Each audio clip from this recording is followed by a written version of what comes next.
They have a paragraph in the laws that may need an amendment.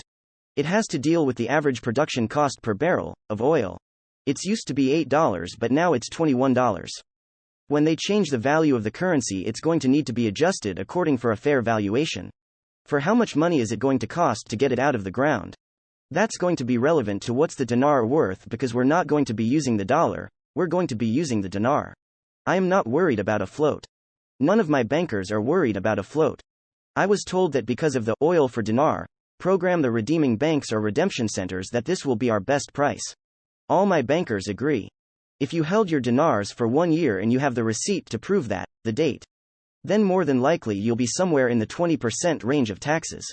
If you have no receipt, oh boy, you might be in the 40%. Yikes. You have 1 million. You'll have to give Uncle Sam $400,000.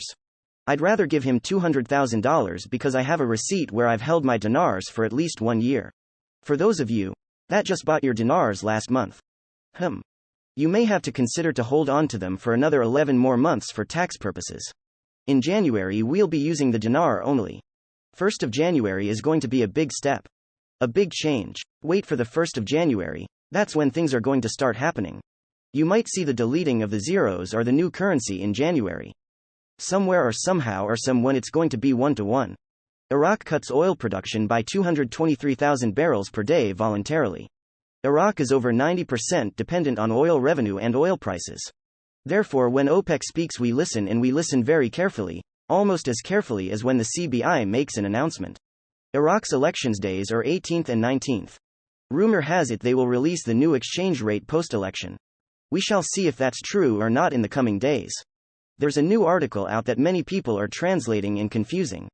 They are not talking about an RV in Iraq, they are talking about the spread being in compliance early next year.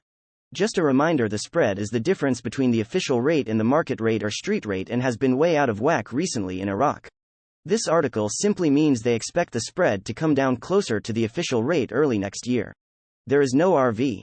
A statement issued by the Iraq Economic Contact Group of the Group of 7 countries, the European Union, and the World Bank. This data supports all that we have been seeing where Iraq is going international. It is coming out strong and to the point from the horse's mouths. For those that doubt it still, good luck.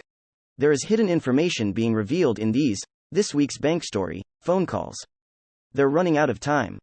The Venturi effect of the whole monetary reform is becoming so narrow he can barely get everything through fast enough right now. The employees are being educated, updated. Very good. They are telling them the dinar. We'll be doing it, sure. The banks know when, and they're getting the customers ready and preparing them. This is what I am coming across.